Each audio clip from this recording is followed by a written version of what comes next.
La revue de presse. Mesdames, Messieurs, amis des journaux, bonjour. L'actualité dans la presse ce jour est autour des élections générales de 2026.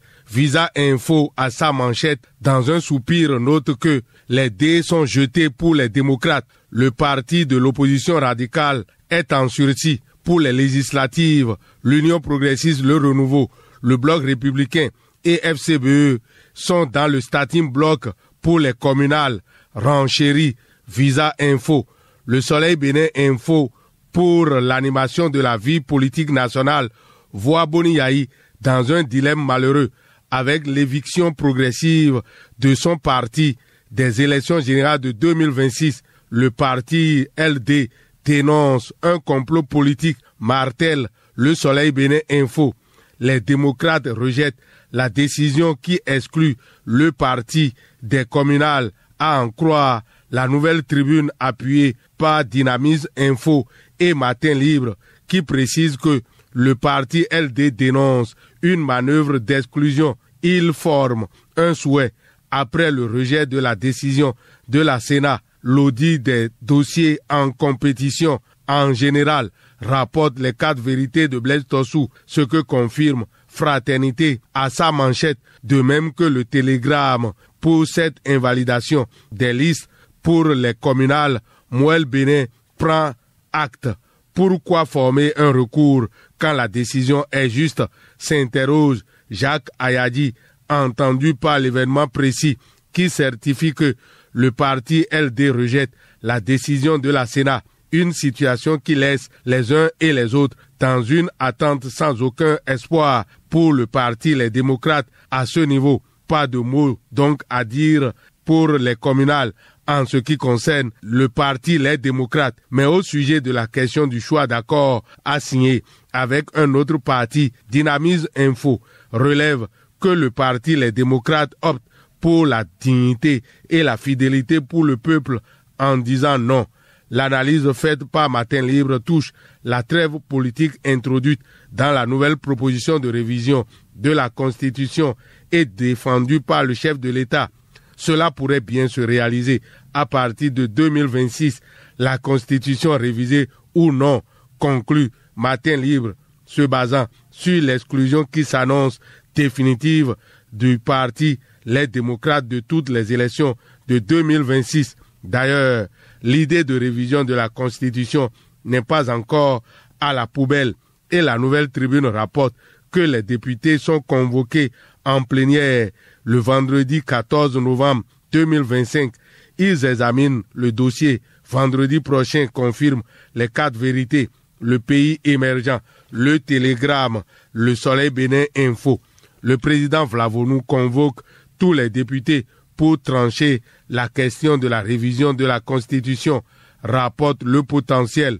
3 points sont à l'ordre du jour, dont le point concernant la révision de la Constitution instituant la création du Sénat, souligne Fraternité. Une plénière pour décider du sort du Sénat relève l'événement précis qui expose ce qu'en dit le professeur Théodore Olo. Il appelle à examiner le texte avant tout jugement.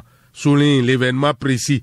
Le journal Les 4 vérités confirme ce propos du professeur Théodore Olo qui est allé plus loin dans sa déclaration. Lorsque nous avions fini la conférence nationale en 1990, il y a eu un avant-projet de constitution qui avait prévu, en plus de l'Assemblée nationale, un conseil des anciens. Ce conseil a été rejeté par la majorité des citoyens, estimant qu'il coûterait trop cher à la République compte tenu de la situation économique de cette époque, rappelle le professeur Théodore Olo, entendu par les 4 vérités, qui est allé pêcher un débat sur les fondements de la démocratie et de l'état de droit, un débat initié par l'Académie nationale des sciences, arts et lettres du Bénin, en Salbe, le vendredi 7 novembre dernier. Cette conférence de haut niveau animée par l'expert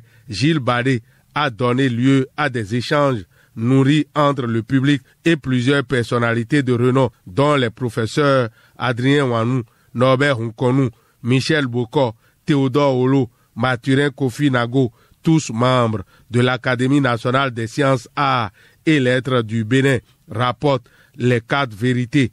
Ce chantier de la démocratie ne saurait progresser sans savoir, sans débat et sans vigilance citoyenne. C'est ce en quoi croit l'Académie nationale des sciences, arts et lettres du Bénin, renchérit les 4 vérités. Et dans le milieu académique, le chasseur info de Emmanuel Gbeto s'est intéressé à l'université d'Abomey-Calavi pour noter qu'il y a un nouveau cycle d'excellence, d'innovation et de gouvernance numérique. L'intégralité du discours du recteur Charlemagne Higuet autour de la rentrée académique 2025-2026. Le chasseur info descend dans l'enseignement secondaire avec le Saint-Presse Bénin qui plaide pour la reconstitution de carrière des 350 enseignants réintégrés. Nous n'avons qu'une seule vie.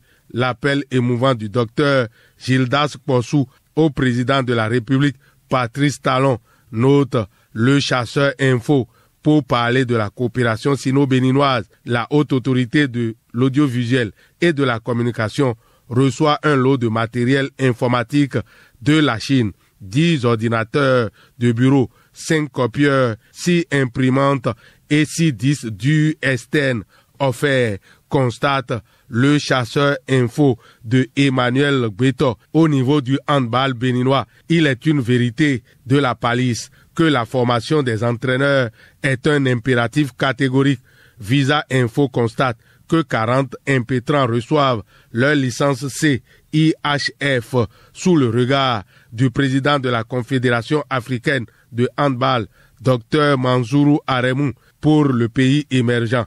La formation d'entraîneurs pour l'obtention de la licence CIHF est une nouvelle cuvée de techniciens africains certifiés. Dans Matin Libre, le président de la Fédération béninoise de handball, Sidikou Karimou, était face aux journalistes. C'était vendredi dernier, occasion pour lui de dévoiler la feuille de route de sa politique, une stratégie qui combine l'assurance des participations aux compétitions majeures et l'intégration massive des joueurs binationaux pour atteindre des résultats immédiats, rapporte Matin Libre. On veut aussi des résultats immédiats au niveau du parti Union progressiste Le Renouveau pour les législatives à venir.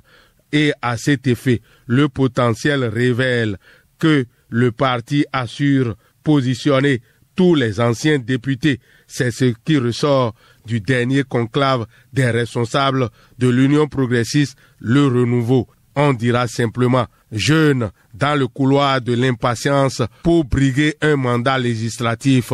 You have to wait again. L'heure n'a pas encore sonné. Fin de cette revue. À la prise de son, Alexandre Adjavoun. Réalisation et présentation, Lucien Dossou. Agréable journée à toutes et à tous. C'était la revue de presse.